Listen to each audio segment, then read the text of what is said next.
अस्सलाम वालेकुम and very good morning. जागो लाहौर में आप सबको खुश आमदीद कहते हैं जनाब। हंसती मुस्कुराती और ख़ूबसूरत सी सुबह के साथ मैं हूँ मुनीबा आसिफ। इस उम्मीद और इस दुआ के साथ हमेशा की तरह कि आप लोग इस वक्त जहाँ कहीं भी होंगे खैरियत से होंगे, अपना ख्याल रख रहे होंगे, अपने साथ साथ अपने चाहने वालों का, अपने इर्द गिर्द जो आपसे मुंसलिक लोग हैं उनका भी ख्याल रख लिया करें। और मोस्ट इम्पॉर्टेंटली जनाब, जो हमारा माहौल है जो बिगड़ता ही जा रहा है, मैं कहूँगी कि उसका भी ख्याल रखना हमारी ही ज़िम्मेदारी है, क्योंकि हमारी वजह से ही ये माहौल ख़राब हो रहा है।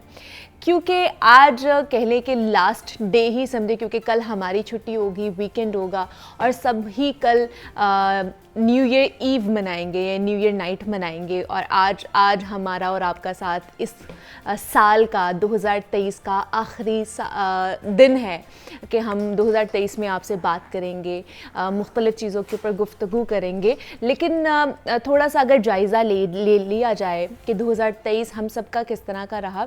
अच्छा रहा, जहाँ पर अच्छी चीज़ें हुई वहाँ पर बुरी चीज़ें भी होती हैं। लेकिन ये साल जितना जल्दी गुज़रा है और जस्ट फास्ट ट्रैक के साथ ये गुज़रा है, एकदम मतलब समझ नहीं आ रही है कि अभी तो ये साल 2023 शुरू हुआ था और एकदम ही एक ख़त्म भी हो चुका है और आज हम आखिरी दिन गुजार रहे हैं 2023 का। लेकिन अच्छे की उम्मीद हमेशा रखनी चाहिए। 2024 में हम परसों जो है ना वो कदम रखेंगे, नया सूरज तुलू होगा, नया साल होगा। लेकिन अच्छे की उम्मीद हमेशा रखनी चाहिए कि अल्लाह पाक हम सब के लिए अच्छा करे, ब्लेसिंग्स जो हैं वो हमारे साथ ही रहें, अल्लाह की रहमत जो है हमारे ऊपर बरसती ही रहे। तो 2023 आप लोगों का कैसा रहा वो आप लोग भी हमारे साथ शेयर कर सकते हैं। लेकिन अभी क्योंकि आज आखिरी दिन है तो एक कहानी है जो मैंने आप लोगों के साथ शेयर करनी है कि जनाब मैंने वो कहानी कहीं पढ़ी, स्टोरी है, स्टोरी टेलिंग होगी कि मुझे तो उससे एक बहुत अच्छा लेसन मिला है। तो मुझे ये लगा कि मुझे क्यों ना वो चीज़ आपके साथ भी शेयर करनी चाहिए कि एक जंगल में एक बहुत सियाने बुज़ुर्ग रहते थे।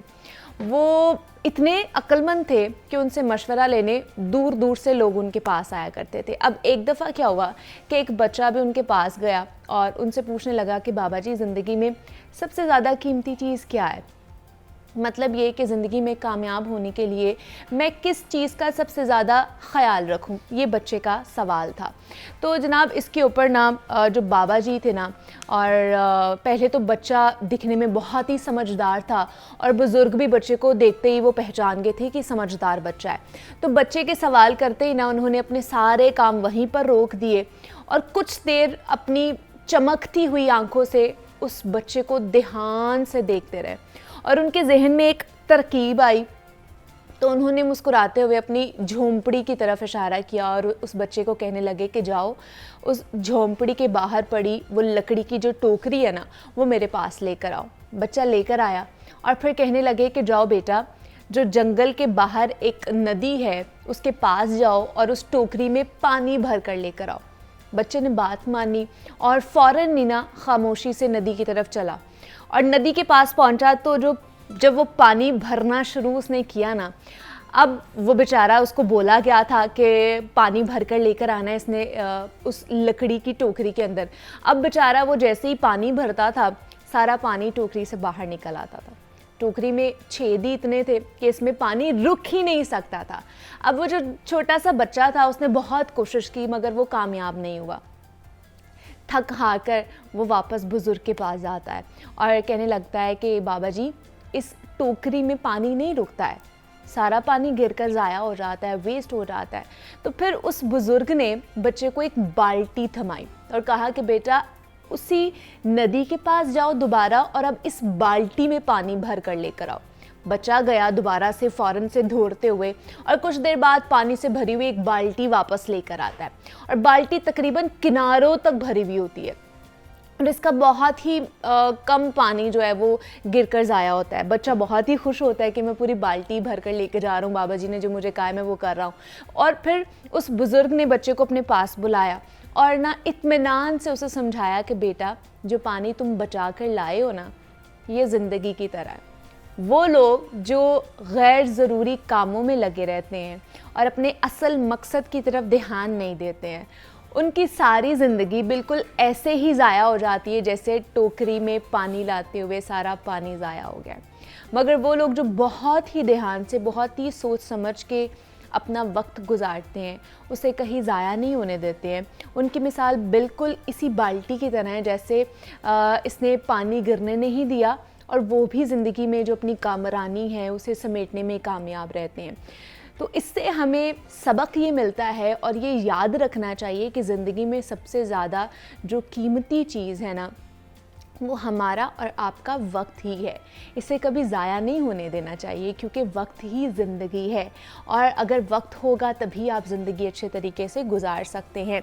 तो ये मुझे बड़ी अच्छी बात लगी कि आपने अपने वक्त को कितने अच्छे से वक्त देना है और उसको कितने अच्छे से गुजारना है, कोई प्रोडक्टिविटी लेकर आनी चाहिए अपनी ज़िंदगी के अंदर। तो मुझे ये लगा कि जनाब अगर मुझे इसमें से कोई लेसन मिल रहा है, कोई सबक मुझे इसमें से मिल रहा है, तो ज़रूर आप मेरे जैसे और भी जो लोग हैं, जो हमें देख रहे हैं, जो हमें सुन रहे हैं, वो भी इसमें से कोई ना कोई अपने लिए सबक, अपने लिए कोई लेसन अख़ज़ ज़रूर कर सकेंगे। तो बस इसीलिए मैंने आप लोगों के साथ ये चीज़ जो है ना शेयर की है और ये बच्चों के लिए भी बड़ी अच्छी है। उनके साथ भी इस तरह की स्टोरी टेलिंग ज़रूर किया करें, उन्हें बताया करें कि किस तरह वो अपनी ज़िंदगी को बेहतर बना सकते हैं, अपने वक्त की कदर किस तरह कर सकते हैं। तो ये आज का पैगाम था। उम्मीद करती हूँ कि आपका ये जो 2023 है बड़ा अच्छा गुजरा होगा, लेकिन फिर भी आप आज के दिन बैठकर अपने पूरे 2023 का अहाता ज़रूर करेंगे कि ये साल आपका किस तरह गुजरा है, कहाँ कहाँ पर आपसे गलतियाँ हुई हैं, क्या क्या आप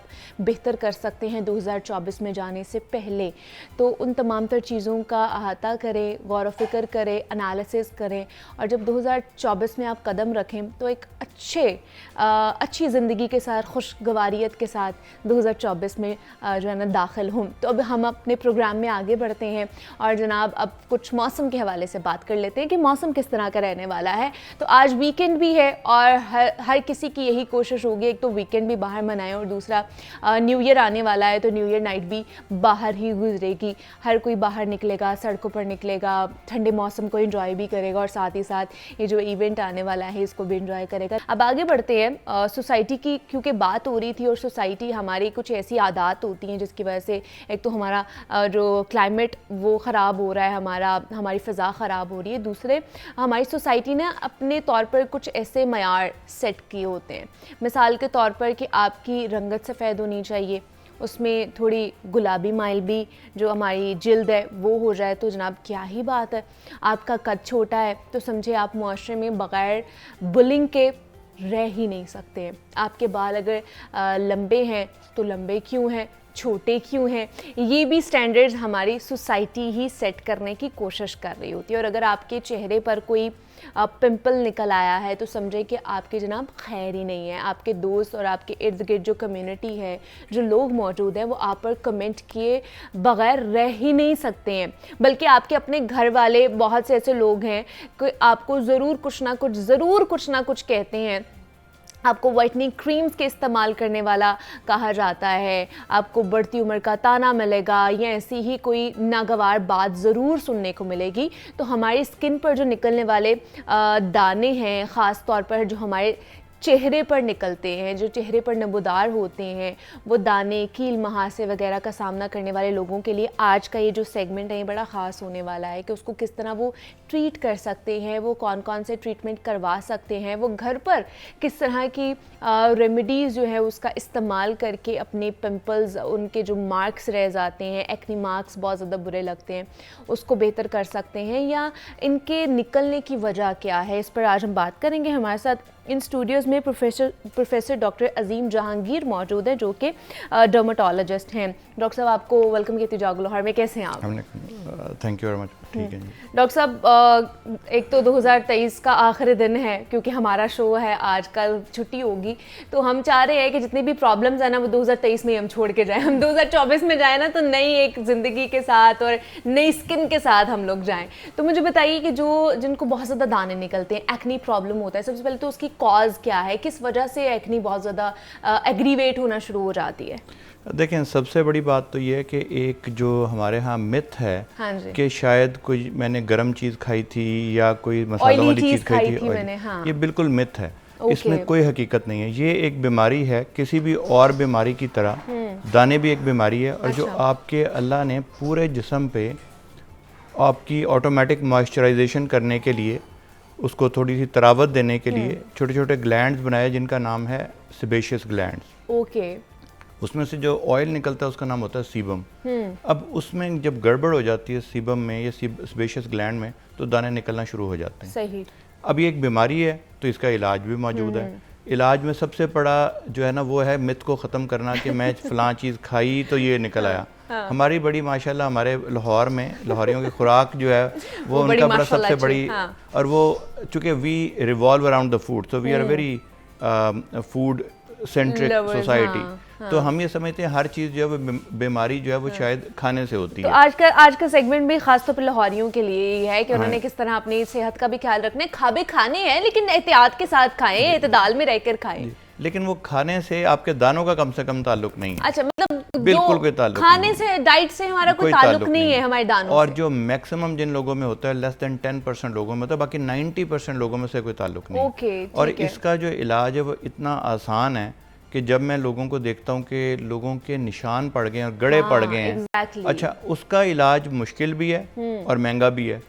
लेज़र से उसका इलाज होता है जब दानों के निशान पड़ जाते हैं, और लेज़र से इलाज जो है ऑब्वियसली एक चंद 100 रुपए की दवाइयों से ज़्यादा महंगा होता है। उसके लिए हमने 2-3 चीज़ें जो शुरू की हैं। नंबर 1 तो ये कि एक हमने मुहिम शुरू की है, एक कैंपेन शुरू की है कि हम we want acne free Pakistan. It's a very small objective, लेकिन अच्छी कैंपेन है ये। हाँ, और ये इसके लिए हमने ये शुरू ये किया कि हमें एक नंबर हमने सब लोगों को दिया है। वहाँ पे मेरे बहुत सारे डॉक्टर्स बैठे होते हैं और उस पे हमने ये बताया कि जो लोग अफोर्ड कर सकेंगे वो फीस देंगे और उनको दवाइयाँ भेजेंगे।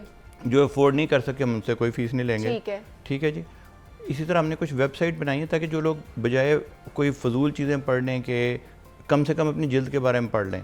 तो acne.com.pk, मतलब है खुद का डॉक्टर नहीं बनना, खुद ही, या गूगल से सिर्फ नहीं देखना आपने। गूगल से आप जाएं लेकिन आपको ऑथेंटिक इन्फॉर्मेशन मिलनी चाहिए। ऑथेंटिक एक वेबसाइट पे जाएं जहां से आपको अच्छी इन्फॉर्मेशन मिल जाए। और इतना आसान काम है आजकल के ज़माने में दानों का ट्रीट करना कि ना ट्रीट करना बहुत बड़ी ज़्यादती होगी।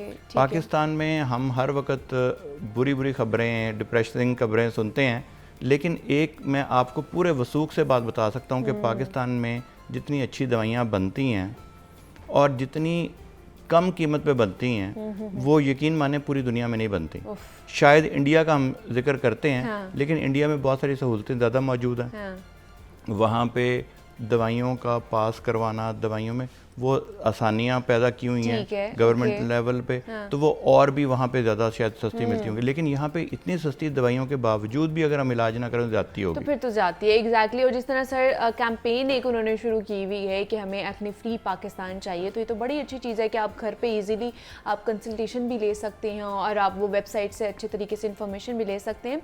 लेकिन सर क्योंकि जिस तरह मैं बात की थी, हमारी सोसाइटी ने अपनी ही एक स्टैंडर्ड्स जो है ना वो सेट किए हैं कि लड़की खूबसूरत होनी चाहिए, कोई दाग नहीं उसके मुंह पर होना चाहिए, कोई पिंपल नहीं होना चाहिए। और बहुत से ऐसे मैंने देखे हैं कि अगर लड़कियों के मुंह पे पिंपल्स होते हैं तो उनके रिश्ते भी नहीं होते हैं। तो ये है हमारे यहाँ पर स्टैंडर्ड्स बन, अलमिया बन चुका है कि अगर पिंपल्स हैं तो उसके साथ एक्नी मार्क्स भी बन जाते हैं अगर उसको अच्छे तरीके से ट्रीट नहीं किया जाता है। तो अगर जो लोग डॉक्टर्स के पास नहीं जा सकते हैं, जो लड़कियां इस वक्त हमें देख रही हैं, वो आपके पास या किसी डर्मेटोलॉजिस्ट के पास नहीं जा, वो घर पर ऐसी क्या रेमेडीज अपना सकती हैं कि जिसकी वजह से एटलीस्ट उनके एक्नी मार्क्स ना हो?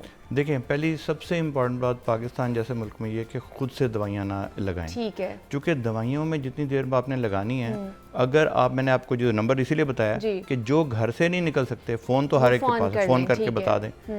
अच्छा, दूसरा ये कि जो रंग गोरा करने वाली क्रीमें प्लीज़ वो इस्तेमाल ना करें, खुद से ना इस्तेमाल करें। उन बहुत सारी क्रीम्स में स्टीरॉयड्स होते हैं और स्टीरॉयड से दाने ज़्यादा निकलते हैं। नंबर 2, कोई उपटन और ऐसी चीज़ें बगैर पूछे इस्तेमाल ना करें। अच्छा। वजह यह है कि काफ़ी दफ़ा वो चीज़ें या वो मेकअप जो आप लगाते तो अपनी खूबसूरती के लिए, लेकिन वो पोर्स को ब्लॉक कर देता है और उस पोर्स का खुला होना काफ़ी दफ़ा ज़रूरी होता है। तीसरा ये है कि जो फेशियल्स करवाते हैं आप, वो ज़रूर करवाएं, लेकिन किसी डॉक्टर की कंसल्टेशन के साथ। ठीक, उसकी वजह ये कि बहुत सारे फेशियल जो हैं और काफ़ी दफ़ा बहुत सारी लेज़र्स भी हैं, आपने करवाई तो लेज़र कोई बालों के लिए लेकिन दाने निकलने लग जाते हैं। तो लेज़र्स भी जो आप कराएं वो डॉक्टर से करवाएं। आजकल एक जो बड़ा बुरा एक ट्रेंड शुरू हो गया है कि जो एस्थेटिशियन जो कि डॉक्टर्स नहीं हैं वो भी लेज़र्स करने लग गई।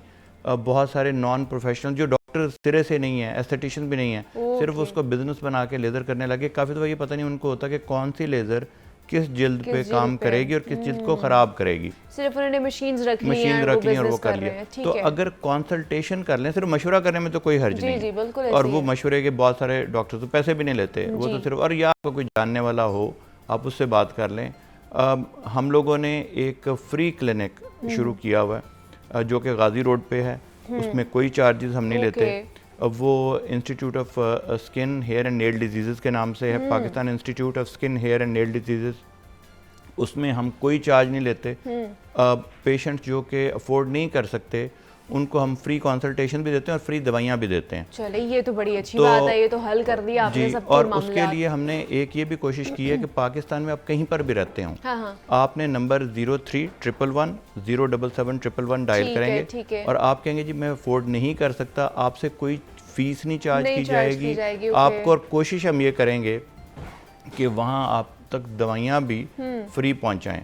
इससे मेरी सिर्फ एक रिक्वेस्ट ही होती है कि जो लोग अफोर्ड कर सकते हैं वो इसको मिसयूज ना करें, ताकि हम ज़्यादा से ज़्यादा फिर जो डिजर्विंग लोग होते हैं ना उन तक वो आपकी चीज़ पहुंच नहीं पाती है, वो फिर वैसे के वैसे ही रह जाते हैं। अच्छा, दूसरा डॉक्टर साहब, आजकल एक तो साबुन का, सोप यूज़ का और फेस वॉश का बहुत ज़्यादा कंपैरिजन भी चल रहा है और मुकाबला भी चल रहा है, तो क्या साबुन यूज़ करना चाहिए? क्या उसकी वजह से भी एक्ने हो जाती है, नहीं हो जाती? क्योंकि अब हम लोगों ने साबुन नहीं यूज़ करते हैं, हम लोग ज़्यादातर फेस वॉशेस ही यूज़ करते हैं, तो क्या दोनों में से कौन सी अच्छी चीज़ है? देखें, फेस वॉश चूँकि आपके फेस को मद्देनज़र रख के बनाया जाता है, ठीक है, उसमें वो केमिकल्स इस्तेमाल नहीं किए जाते जो बहुत ज़्यादा हार्श हों। ओके। नंबर 2, फेस वॉश आप अपने थोड़ी क्वांटिटी लगती है और उसका केमिकल्स का कांटेक्ट टाइम भी कम होता है। हाँ जी। और तीसरा ये कि फेस वॉशेस को आपने देखा होगा कि हमारे जो टी जोन है वो ज़्यादा, वहाँ पे ज़्यादा ऑयलीनेस होती है, पूरी बॉडी पे चाहे ड्राइनेस ही हो, राइट। तो कुछ फेस वॉशेस को आप टेलर कर सकते हैं, यानी आपकी फेस की रिक्वायरमेंट और बॉडी की रिक्वायरमेंट धोने के हिसाब से डिफरेंट है।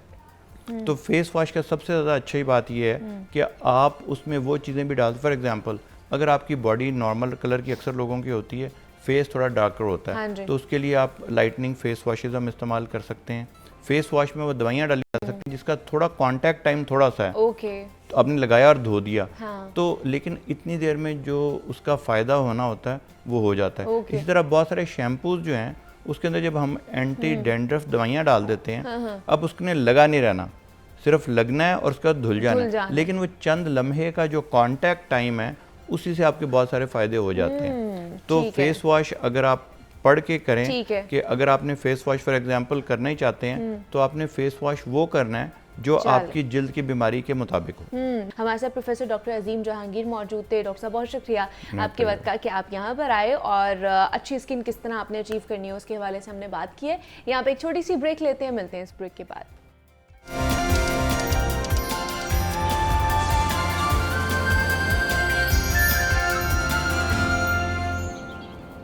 वेलकम बैक टू जागो लाहौर। जनाब, हम इस सोसाइटी में रहते हैं जहाँ खैर से रहना ही एक बहुत बड़ा चैलेंजिंग काम है हमारे लिए। जैसे अभी इससे पहले जिस सेगमेंट में हम एक्नी के हवाले से जिस तरह बात कर रहे थे और दानों के मुतालिक बात की थी कि जो आपकी ज़ाहरी शख्सियत को बहुत अहम बनाती है, अब एक ऐसे एलिमेंट पर हम बात करने जा रहे हैं जो आपकी ज़ाहरी और जो आपकी बातनी शख्सियत है उन दोनों के लिए ही इंतहाई इम्पॉर्टेंट है, और वो है ख़ुद एतमादी का होना। ख़ुद एतमादी आती कहाँ से है, एक ये सवाल हमारे दिमागों में आता है।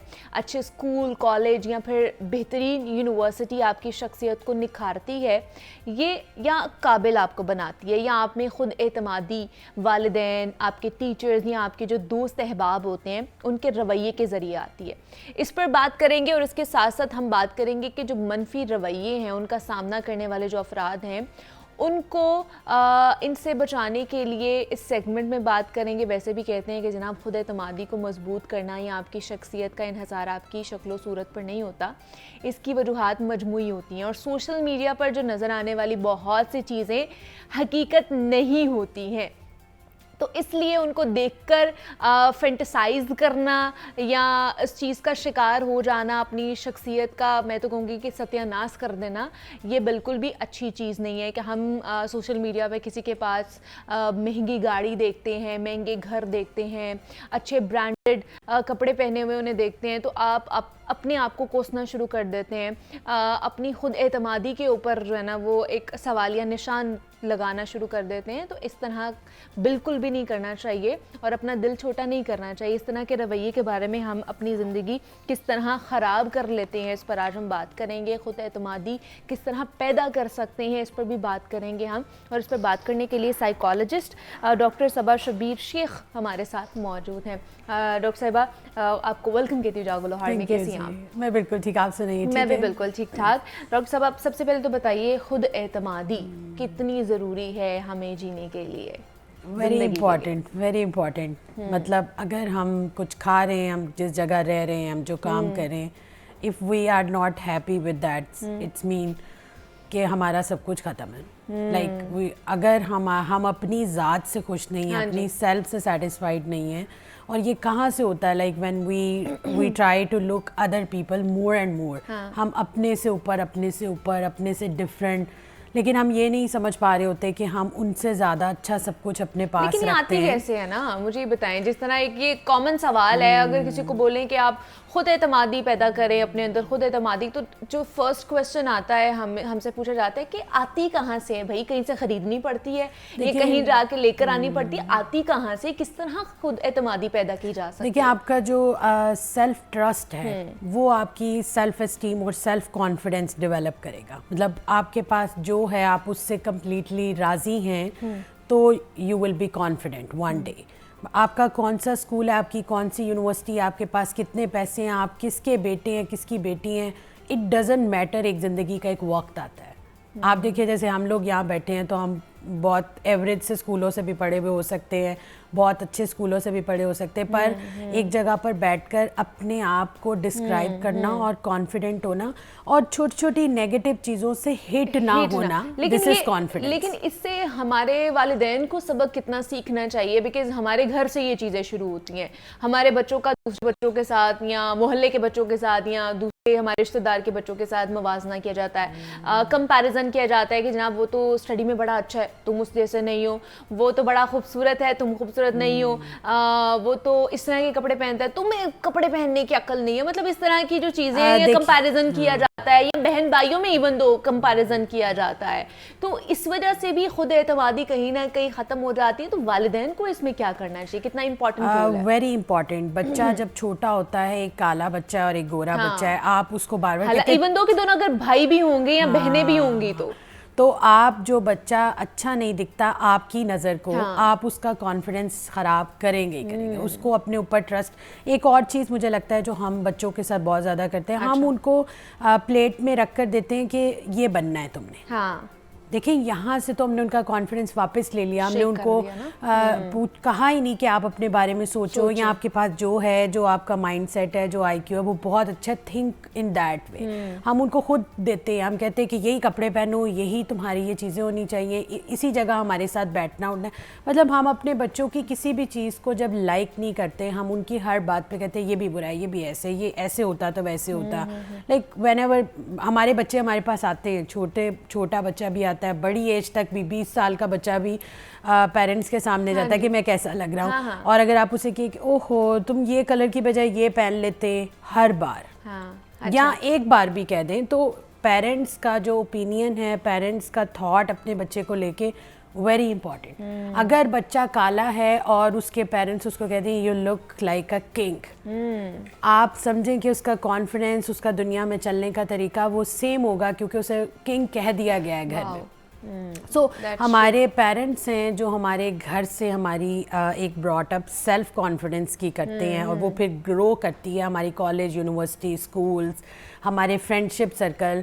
फ्रेंडशिप सर्कल भी बड़ा इम्पॉर्टेंट है। कुछ फ्रेंड्स होते हैं जो आपके कॉन्फिडेंस को बूस्ट करते हैं, आपको छोटी छोटी बात से अप्रिशिएट करते हैं, बेशक मतलब अंदर से वो कुछ और है लेकिन वर्ड्स में करते हैं, दैट मैटर्स अ लॉट। लेकिन अगर आप कुछ ऐसे लोगों के साथ हैं जो नेगेटिव हैं और वो आपको हर बात पे कि यार तुम्हारे 98 मार्क्स हैं, 100 होते तो फिर बात भी थी। सही। मतलब आपका फ्रेंड भी आपको नेगेटिव ये वाला कमेंट भी कह दे। देखिए कभी कभी इंसान, हम बहुत कमज़ोर हुए होते हैं, हमें नहीं पता कि किसकी कौन सी बात हमें अफेक्ट कर जाए। मैं अक्सर पेशेंट्स देखती हूँ तो वो मुझे कहते हैं कि मैं गाड़ी में था, बैगर ने आके मुझे ये कह दिया, लाइक व्हाट इज दिस। आपका कॉन्फिडेंस, आपका अपने ऊपर self trust, where is that. अगर किसी बैगर ने आपको कह दिया कि तुम देखना तुम्हारे साथ क्या होगा, बद्दुआ दे दी, आपको उस पे कितना ट्रस्ट था। आपको अपनी जात के ऊपर ट्रस्ट नहीं है। तो बात ये है कि वेयर एवर वी आर, अगर हम अपनी ज़ात से खुश हैं, हम अपने आप को किसी से कंपेयर नहीं कर रहे, दीज आर द स्टेप्स जो हमारे कॉन्फिडेंस को बनाएंगे और ग्रो करेंगे। लेकिन मोस्टली देखा जाता है, आप देखें लोग ब्यूरोक्रेट्स हैं, लोग बड़ी बड़ी पोस्ट पे हैं, but they are not self satisfied. हाँ एग्जैक्टली, खुश नहीं है, इत्मीनानियत नहीं है उनकी जिंदगी में। अक्सर लोग मुझे पूछते हैं कि खुशी क्या होती है। हंसना। मैं कहती हूँ नहीं, कॉन्टेंटमेंट। आप अगर अपनी ज़िंदगी से मुतमईन है, अगर आपकी ज़िंदगी में आपके पास कुछ है नहीं है, अगर आप डेली चिकन मटन नहीं खाते, दिस इज नॉट इम्पोर्टेंट। आप खुश होते हैं डेली बेसिस पे, आप अपनी ज़ात से राजी हैं, दिस इज इम्पोर्टेंट। मतलब ये ज़िंदगी है। ज़िंदगी ये नहीं है कि मैं किन लोगों के साथ बैठा और मैं कौन से स्कूल में नहीं पढ़ा। हम अक्सर औकात ऐसे करते हैं, अपने पेरेंट्स को बड़ा कंडेम करते हैं, हमने मुझे अच्छे स्कूल में नहीं पढ़ाया, आपने मुझे अच्छे कॉलेज में नहीं पढ़ाया, आपके पास पैसे क्यों नहीं होते, मेरे दोस्तों के पास बहुत पैसे थे। जैसे आप देखिए कि इस वक्त वो अपनी लाइफ में बहुत वेल सेटल्ड है, but they are condemning to the past कि मेरे पेरेंट्स ने ये क्यों किया। देखिए कुछ पेरेंट्स बड़े अच्छे होते हैं, वो अपने बच्चों को हर तरह से ग्रो करने की कोशिश करते हैं, लेकिन कुछ बच्चे ऐसे होते हैं जो नेगेटिवली अपने अंदर कुछ जीन्स रखते हैं। वो अपने अंदर वो चीज़ें डेवलप नहीं होने देते। मतलब उनको कितना भी आप अप्रिशिएट कर ले, they are not satisfied with our words. Sometimes they feel के, देखिए कॉन्फिडेंस पेरेंट्स हम देखें अगर तो 80% पेरेंट्स अपने बच्चे को, अब बच्चा कैसा भी होगा तो वो प्यार करेंगे, ठीक है ना? लेकिन अगर डॉक्टर साहब जिस तरह आपने कहा कि उनके साथ जो मर्जी कर लें, जितना अच्छे तरीके से उनके साथ बच्चों के साथ पेश आ जाए, लेकिन कुछ ऐसी ट्रेट्स होती हैं जो, लेकिन ऐसे कौन से रवैयों में उनकी चेंजिंग्स आ सकती है कि अगर आप उन्हें अप्रिशिएट नहीं कर रहे हैं, उनकी खुद एतमादी नहीं बढ़ा रहे हैं, सेल्फ कॉन्फिडेंस नहीं बढ़ा रहे हैं, तो उनके रवैयों में कौन कौन सी चेंजिंग्स आ सकती हैं? देखिए वो एग्रेसिव हो सकते हैं, वायलेंट हो सकते हैं, इंट्रोवर्ट हो सकते हैं। आप देखिए इस वक्त बहुत सारे बच्चे दे डोंट स्पीक। हाँ, वो सोशल नहीं है वो लोग। हाँ सोशल, मतलब जब हमें अपने ऊपर ट्रस्ट नहीं है तो हम किसी कंपनी में जाकर बैठ नहीं सकते, हम दोस्त नहीं बना सकते, क्योंकि बाहर के लोगों ने अपने मुताबिक हमें कमेंट करने हैं, उनका जो ब्रॉट अप है घर का उसके मुताबिक उन्होंने हमें कोई ना कोई चीज़ कुछ ना कुछ कहना है। जैसे आप देखिए बच्चे यूनिवर्सिटी जाते हैं, वो कितने कॉन्शियस हो जाते हैं अपने ड्रेसअप को लेके, अपनी लुक्स को लेके, अपने मतलब उनको बड़ी फिक्र होती है कि हमारा बैग भी ऐसा होना चाहिए, हम ऐसे दिखने चाहिए, क्योंकि वो देखते हैं कि अच्छा डिफरेंट किस्म की दुनिया आई है, लोग डिफरेंट बातें करते हैं।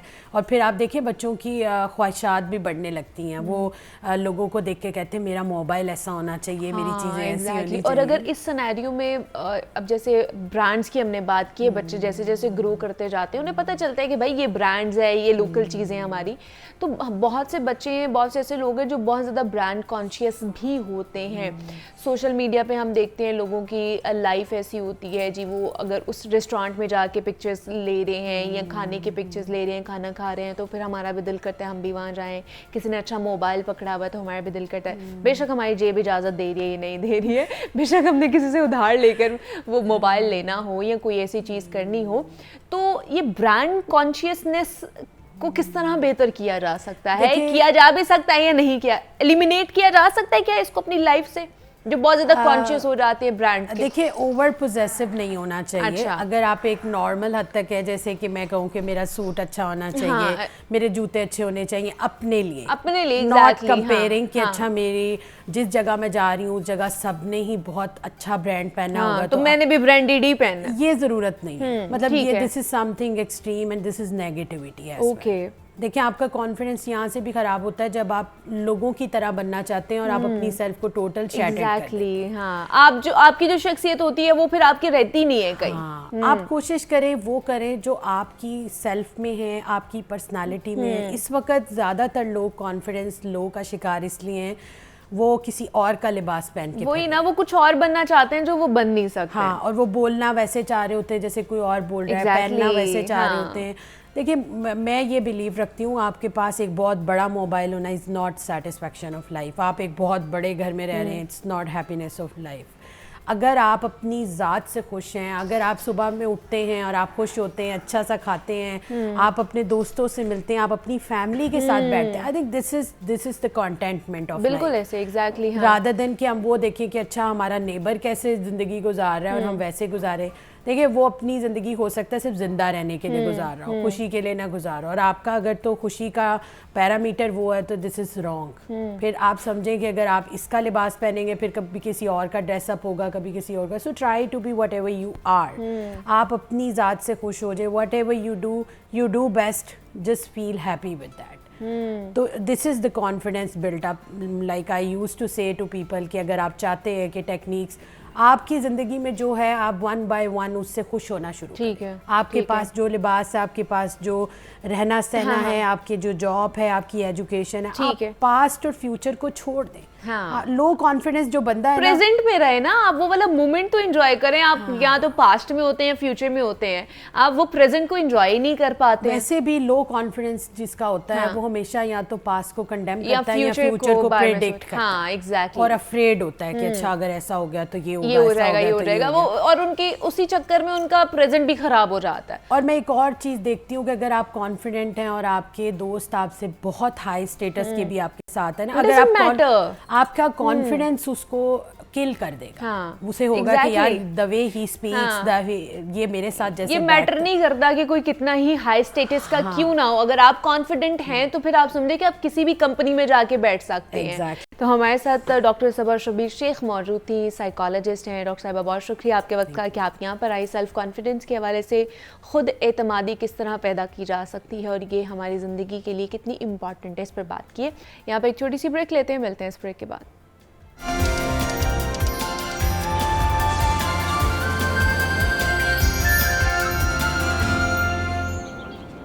वेलकम बैक टू जागो लाहौर। जनाब अब कुछ बात कर लेते हैं घर बनाने के हवाले से, क्योंकि घर की बुनियाद ठीक हो तो इमारत भी मजबूत होती है, और हम अक्सर 5 मरले के घर पे 1.5 करोड़ लगाने को तो तैयार होते हैं, लेकिन हम इस बात में डंडी मार देते हैं कि जनाब बुनियाद में कम कीमत पर मिलने वाली जो ईंटें हैं ना वो हम लोग आराम से लगा देते हैं, या जिन्हें दोई मियाँ सोइम कहा जाता है, जो बहुत ही गई गुजरी मटेरियल होता है। सीमेंट बुनियादों में कम इस्तेमाल कर लेते हैं या और कुछ ऐसी गलतियां कर देते हैं जिसकी वजह से फिर जो हमारा मुस्तकबिल होता है उसमें ये शिकवा करते हुए दिखाई देते हैं कुछ लोग कि इतनी महंगी टाइल लगाई थी, लेकिन रिहाइश करने के कुछ अरसे बाद ही फ़र्श हमारा जो है ना वो बैठ गया, एक जगह से बैठ गया, हमारी ज़मीन बैठ गई। इसकी क्या वजूहात हैं, क्या क्या गलतियाँ हुई हैं कि घर की दीवारों से पेंट चंद महीनों बाद ही झाग बन कर नीचे गिरना शुरू हो जाता है, या जिसे कहा जाता है कि सीपी जा जाती है। तो आज हम घर के ग्रे स्ट्रक्चर के मुतालिक बात करेंगे कि कौन सी ऐसी गलतियां हम करते हैं, किन बातों का हमें ख्याल रखना चाहिए जिनका हम नहीं रखते हैं, और आखिर किन बातों पर अमल पैरा कर कर हम इन मसाइल से बच सकते हैं कि हमारी जो जमा पूंजी है यानी लंबे अरसे तक चले और हम इसमें महफूज रह सके।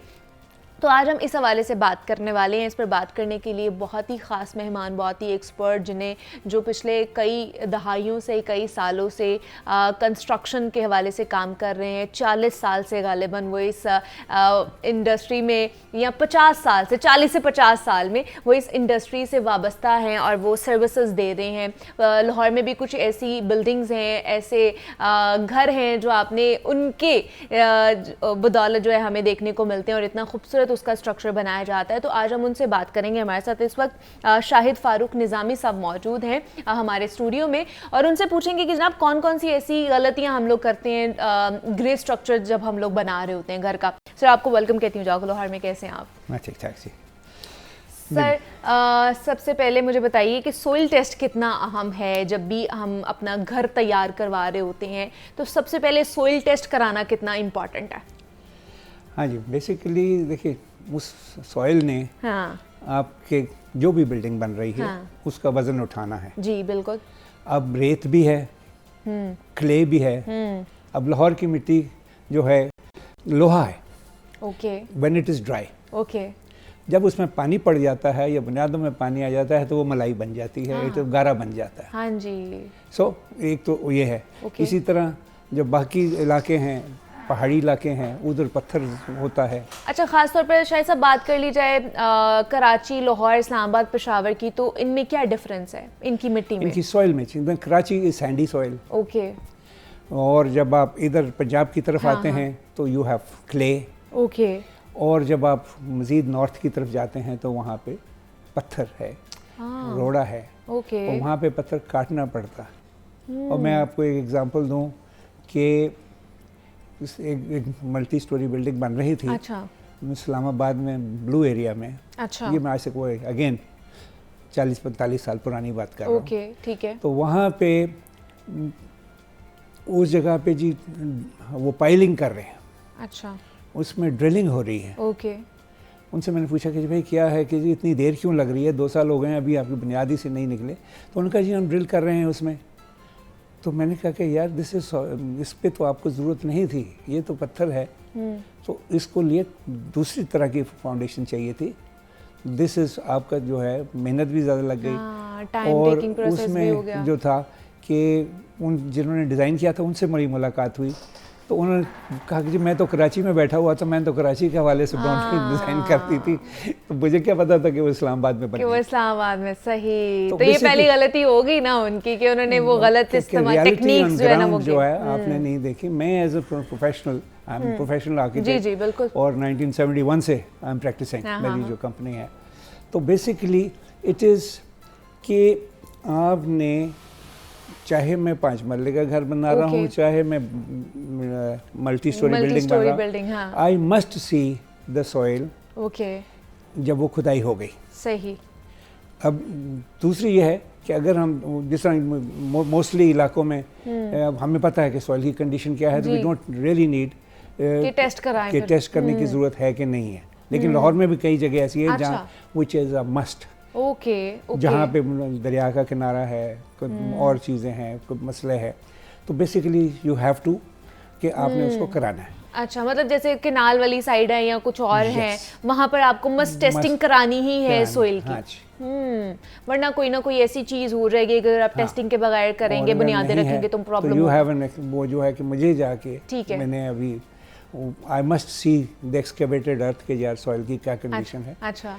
और अगेन एक मैं एग्जांपल आपको दूं कि कैवलरी ग्राउंड में एक घर बना रहा था, अच्छा। ये मार्केट के साथ, हाँ हाँ उनके फ्लैट्स बन रहे थे, जी जी, और वो ज़मीन खुद गई, हाँ और मैं यहाँ मुझे सॉइल्स बहुत अच्छी लग रही, सारा कुछ था, तो I was just walking through the excavated foundations.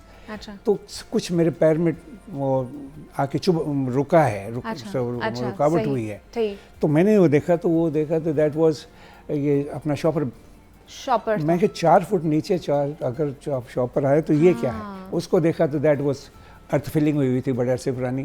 तो then we had to go another, उसको मैंने कहा कि भाई ये let's go another 2 feet below, कि वो फिर आपको दोबारा से टेस्ट करना पड़ा है। तो सबसे पहला जो फैक्टर है या कह लें कि जो गलती हम लोग करते हैं वो ये कि हम सोइल टेस्टिंग नहीं करते हैं। तो शायद साहब जो बुनियादें हैं उसमें अच्छा मटेरियल यूज़ करना ज़्यादा इंपॉर्टेंट है या बाहर जो हमें नज़र आ रहा होता है उस पर?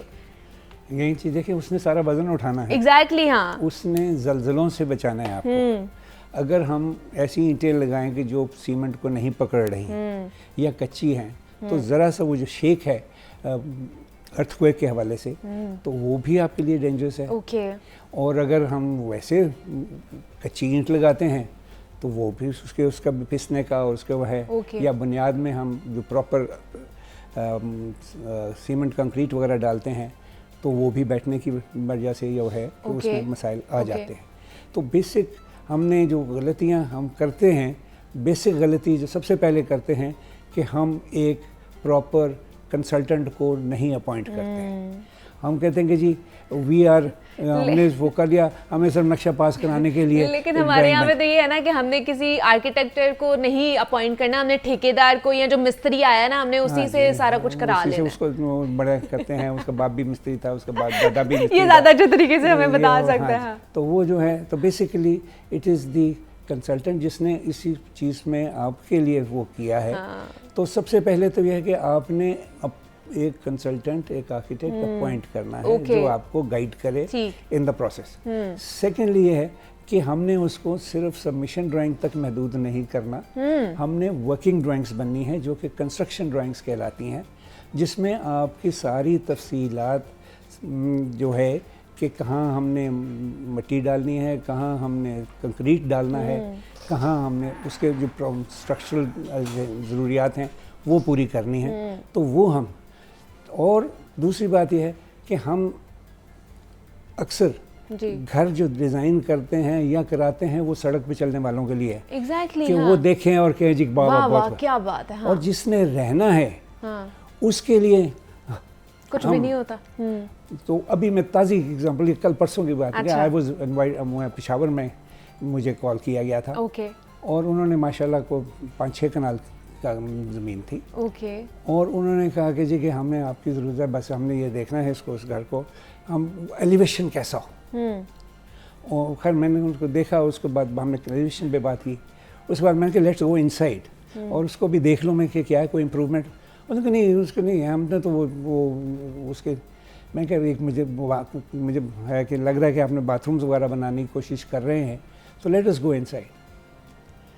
अब मैं गया हूँ एंड बिलीव मी कि इट वाज दी, उससे गलत और ख़राब हो नहीं सकती। अच्छा, मतलब जो पाइप्स ज़मीन में गुजर रहे हैं उनमें बेंड्स हैं, उनमें जॉइंट्स हैं, जहाँ पे उसने महीने के अंदर ब्लॉकेड्स होनी शुरू हो जानी थी। जो कुशादगी का एहसास एक डिज़ाइनर प्रॉपर्ली कर देता है या कुछ खूबसूरती है वो उसमें नहीं थी। मैंने कहा सर पैसे आपके उतने ही लग रहे हैं। हाँ। और अगर आप इसको थोड़ा सा डिज़ाइन कर लेंगे कि ये जो हैं, तो कल को आप ब्लॉकेड से, उसके मसाइल से, सीपेजेस से बच जाएंगे। तो बेसिक चीज़ वो यही है कि then he realize and he said नहीं सर आप बिल्कुल सही कह रहे हैं। अब आप जो है ना अंदर वाला भी देख लें। आज तो दिस इज दी, मैं कल परसों की बात कर, क्योंकि अल्लाह का करम है, I am busy from Gilgit Azad Kashmir to Karachi. तो कराची के जो मसाइल हैं उनसे भी वाकफियत है एंड पीपल रियलाइज के वी नीड, हमें एडवाइस चाहिए क्योंकि एक अच्छा पैसा लगता है हम एक घर बनाते हुए उसके ऊपर। इसी तरह जब हम डिज़ाइन कर रहे हैं या एक घर के लिए, उसको बाहर तो मेकअप तो ठीक है कर लें, लेकिन पहले तो जो अंदर है उसके लिए जो हमारे मसाइल हैं उसमें तो आप उसको देख लें कि हम बहुत सॉर्ट ऑफ लिविंग हमारी क्या है। लेकिन सर ये जो सीपेज आ जाती है, जिसे सीम कहा जाता है, हमारी दीवारों पे, छतों पर आ जाती है बहुत ज़्यादा, इसकी क्या वजह है? इसकी जी बेसिक वजह यही है कि जो हम एक चीज़ कहते हैं डैम प्रूफिंग, ये डैम प्रूफ कोर्स, जब हम बुनियाद से निकलते हैं तो हम 2 तरह की डैम्प डालते हैं। एक फर्स्ट डैम्प होता है और एक फिर प्लिंथ लेवल पे डैम्प आता है। जो पहला डैम्प है वो गली के लेवल पे होता है, जो साइड है, और जो सेकंड डैम्प है that is on the plinth level. अच्छा। और उसके बाद हम ये करते हैं कि ऊपर को अलहदा कर देते हैं, नीचे को अलहदा कर देते हैं, और जब मिट्टी भरते हैं तो उसमें से जो पानी या कोई है वो आपकी ये इसके दरमियान में से निकल के आता है। और 90% केसेस में आपने देखा होगा कि जी जब हम जा रहे होते हैं तो बिटवीन द 2 डैम्प कोर्सेज में वहाँ से पानी और नमी आ रही होती है, वो विजिबल हो रही होती है, बिल्कुल ऐसे कि हम उसको ऊपर और नीचे वाली को जॉइंट करके वर्टिकल प्लास्टर नहीं करते, और उस वर्टिकल प्लास्टर और उसकी जो है कि ये इधर से पानी ना आए। यही एक कह लें कि फ़ायदा होता है किसी प्रोफेशनल को हायर करने का। वो आपको छोटी छोटी जो चीज़ें होती हैं ना वो बताता है कि आपने किस तरह इन तमाम तर चीज़ों को बेहतर करना है और अपना पैसा भी ज़ाया होने से बचाना है। अच्छा, दूसरा सर लास्टली जब हम लेंटर डाल रहे होते हैं, छत डाल रहे होते हैं, उस वक्त हम कौन सी गलतियाँ करते हैं? जी बाज़ औक़ात देखिए, बाज़ औक़ात तो हम ओवर डिज़ाइनिंग कर देते हैं। अच्छा, ठीक है। कि जी और बाज़ औक़ात हम अंडर डिज़ाइनिंग कर देते हैं। ओके। कि जी चलो सरिया बिछाइए, ये करिए, वो करिए। तो इट इज़ प्रॉपर जो है कि जो हमें जितना चाहिए उतना होना चाहिए। ठीक है। हमें वहाँ पे थोड़ा सा फैक्टर ऑफ सेफ्टी भी रखना पड़ता है। ओके। क्योंकि अगेन एक जगह पे मैं वो था कि वहाँ पे उन्होंने, हमने तो यहाँ दीवार कैंटिलीवर था और वो के जी के इस पे है, तो वो कर रहे थे तो जी ये तो इसमें क्रैक आ गया। भाई मैं it was not design for that. Okay. या तो जब आप वो कर रहे थे तो उस वक्त आप यहाँ कहते कि जी हमने यहाँ पे मज़ीद कल को एक कमरा ऐड कर सकते हैं, तो वी शुड। और अगर उस सरिये में फैक्टर ऑफ सेफ्टी के तौर पे एक दो रखा जाता कुशन, तो शायद वो दीवार का वजन उठा लेता। सही। तो ये भी गलतियां हैं, इसकी वजह से बहुत ज़्यादा जिस तरह हमें इंसिडेंट्स देखने को मिलते हैं कि वो गिर जाते हैं। कि जो उसमें छत जब हम डाल रहे होते हैं उसमें हमने इलेक्ट्रिकल पॉइंट्स भी देने हैं, उसके लिए भी हमें वो रखना पड़ता है कि जी किधर से जाना है, क्या होना है। बड़ा इम्पॉर्टेंट है। These are the things. बड़ा इम्पॉर्टेंट है जनाब इन तमाम तर चीज़ों को मद्देनज़र रख कर अपने घर को डिज़ाइन करना, उसकी फिनिशिंग करना, और ख़ासतौर पर ग्रे स्ट्रक्चर जब रेडी हो रहा होता है, जब हमारी घर की बुनियादें बन रही होती हैं, तब आपने किन किन गलतियों का ख्याल रखना है, इस पर हमने बात की है। हमारे साथ शाहिद फारूक निज़ामी साहब मौजूद थे। सर बहुत शुक्रिया आपके वक्त का, लेकिन लास्ट मेरे हाल से आप कुछ कहना चाह रहे हैं, मैसेज देना चाह रहे हैं? ज़रूर जी। आज मैं ये कह रहा हूँ अब बेसमेंट हम करते हैं। हाँ जी। अब बेसमेंट में भी हम बाज़ औक़ात वो सिर्फ बुनियाद छोड़ देते हैं, हम स्लैब नहीं बनाते। ओके। अब स्लैब में जो है कि वो जो बिल्डिंग जा रही है, प्रेस कर रही है, वो बैठ रही है, तो वो जो नीचे फर्श है उसको नीचे की मिट्टी पुशअप करती है, ठीक और वो जो है वो यूं हो जाता है और टाइलें फट जाती हैं बेसमेंट की अक्सर। उसमें यह है कि सरिया जो है वो आम स्लैब की तरह नीचे नहीं डालते, सही, वो ऊपर की तरफ डालते हैं कि वो यूं जब होना है तो उसको रोक के वो बेंड हो जाता है। तो ये भी आप लोगों ने बेसमेंट के हवाले से बड़ी इंपॉर्टेंट बात शाहिद साहब ने की। निज़ाम साहब बहुत शुक्रिया आपके वक्त का कि आप यहाँ पर आए, अपना इंपॉर्टेंट वक्त आपने हमें दिया कि आप किस तरह अपना ग्रे स्ट्रक्चर जो है वो तैयार कर सकते हैं। यहाँ पे एक छोटी सी ब्रेक लेते हैं, मिलते हैं इस ब्रेक के बाद।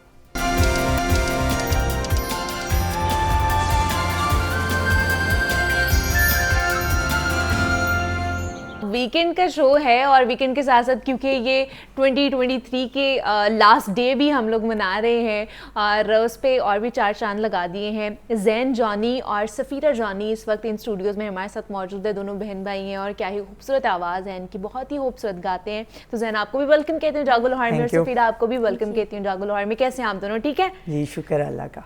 पहले भी हमने इनसे बात की है, इनकी आवाज़ का जादू जगाया है और आप तक भी पहुंचाया है, लेकिन आज भी आपकी आवाज़ बहुत ही खूबसूरत है और बड़ा अच्छा गाती हैं आप सफ़ीरा।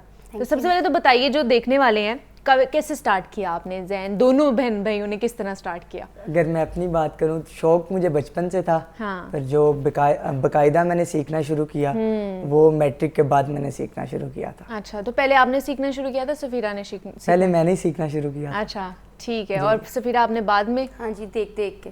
अच्छा, इसको देख देख के फिर आपने शौक हुआ, गलत हुआ ना।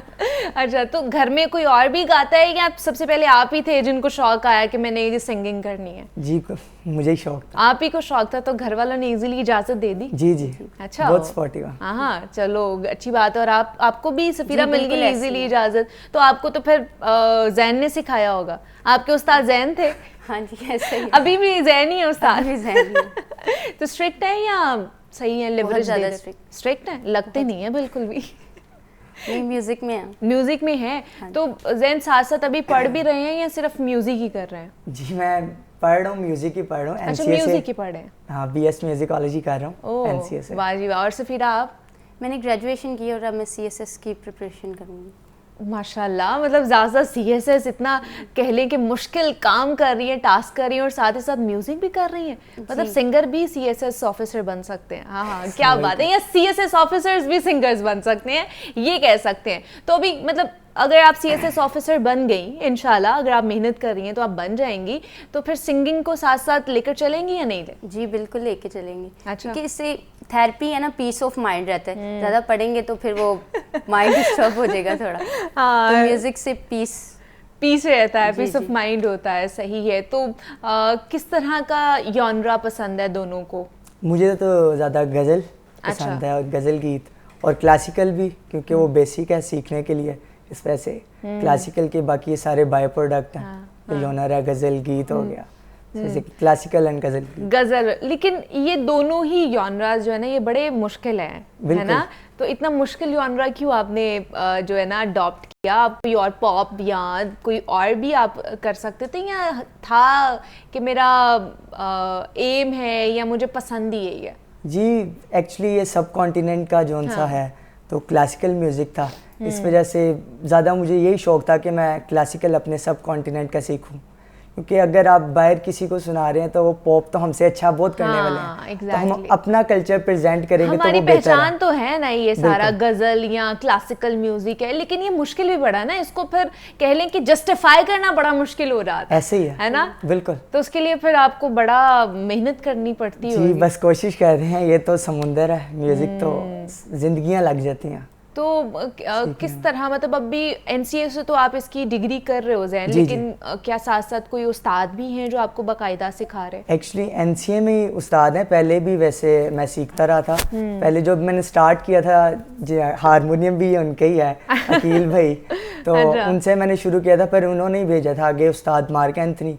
वो गज़ल ऑल पाकिस्तान म्यूजिक कॉन्फ्रेंस से 1990 में गोल्ड मेडलिस्ट थे, तो उनसे काफ़ी कुछ सीखा। देन मुझे है था कि मैं आगे म्यूज़िक के साथ ही कंटिन्यू करूं और कहीं दिल ही नहीं लगता। वाह वाह क्या बात तो है। इस वजह से मैंने फिर एनसीए चुना, काफ़ी अच्छी जगह है। अभी रिसेंटली हमें वो ध्रुपद सिखा रहे थे। अच्छा, वो क्लासिकल जॉनर है, जो आप कहने लेट क्लासिकल है ना, जो सबसे पहला जॉनर था क्लासिकल का, जिसे तान हुसैन भी गाते हैं, जिन्होंने गाया था, तो वो है था ध्रुपद। अच्छा, तो वो ध्रुपद तो एक्चुअली वो बहुत ज्यादा मेडिटेटिव होता है। मेडिटेशन के लिए आप कह सकते हैं कि उसको यूज किया जाता है। वाह वाह, तो क्या उससे आपका काफी वोकल में भी प्रैक्टिस अच्छी होती है। चले दैट्स गुड। तो सफीरा आपको कौन सा जॉनरा पसंद है? गजल। आपको भी गजल और क्लासिकल भी? जी जी दोनों। क्लासिकल तो बेस है ना, क्लासिकल आएगा तो सब कुछ आ जाएगा, सब आ जाएगा। तो लेकिन आपको सिर्फ ज़ैन ही सिखा रहे हैं, आपने भी कोई उस्ताद रखे हुए हैं कि नहीं? फिलहाल तो ज़ैन ही सिखा रहे हैं। अभी तो ज़ैन ही आपके उस्ताद बने हुए हैं, ठीक है। जो वो सीख के आते हैं वो फिर आपके ऊपर इम्प्लीमेंटेशन होती है, क्योंकि ज्यादा फोकस मेरा स्टडीज की तरफ है, तो इस वजह से वो फिर बस सुन के टाइम मिल गया तो कर लिया, नहीं तो नहीं। सही है। तो क्या सुनाएंगे नेक्स्ट आप हमें? मैं गज़ल सुनाऊंगा। गज़ल की बात हो रही है तो गज़ल जरूर जरूर। मेहदी हसन साहब की। तो आगे के क्या प्लान्स हैं आपके? कोई एल्बम लॉन्च करने के, कोई अपना सॉन्ग लॉन्च करने का, कोई है ऐसे प्लान्स ज़हन के में? अभी तो मेरा वैसे कोई प्लान नहीं। अच्छा। अभी मैं सिर्फ सीखना चाहता हूँ कि आप प्रमोशन तो होती रहती है, साथ साथ आप रिकॉर्ड भी कर लेते हैं, पर आप आएँ और कुछ देर के लिए और फिर चले जाएँ, ये नहीं अच्छी बात होती। काफ़ी मैं सिंगर्स देखता हूँ कि वो अपनी एल्बम रिलीज़ कर लेते हैं, पर वो क्या फिर चले जाते हैं वो, क्योंकि वो बाकायदा सीखे नहीं होते। मेरा सिर्फ अभी फोकस स्टडी पे है, म्यूजिक स्टडी पे। सही, कि मैं अच्छे तरीके से पहले सीख लूँ, फिर एक ही दफ़ा में जो है ना वो फेमस हो जाऊँगा इंशाल्लाह। तो सफीरा आपका क्या है एम, या क्या है आगे का गोल, क्या है? मेरा तो CSS ऑफिसर का है, लेकिन म्यूजिक साथ साथ ही है जी। सही है, ये भी अच्छी बात है। तो क्योंकि हमारे पास टाइम की शॉर्टेज है, तो मैं लास्ट आपको बोलूँगी कि दोनों कुछ इकट्ठा हमें कुछ आप दोनों ने सिखाना है, ठीक है? लेकिन जाते जाते पैगाम क्या देने जाएंगे जो देखने वाले हैं, जो आप जैसे यंगस्टर्स हैं जो म्यूज़िक करना चाहते हैं, उनको क्या पैगाम दोगे, मैसेज दोगे? पैगाम मैं यही देना चाहूँगा कि आप सीखें और अच्छी तरह सीखें, ठीक है, बाकायदा सीखें, और फिर आप आएँ कोई एल्बम वगैरह रिलीज करें, ठीक है, फिर ये बेहतर है। और क्लासिकल म्यूजिक, अपना ट्रेडिशनल म्यूजिक प्रमोट करना चाहिए। ठीक है जी। क्या एंड पे क्या दोनों से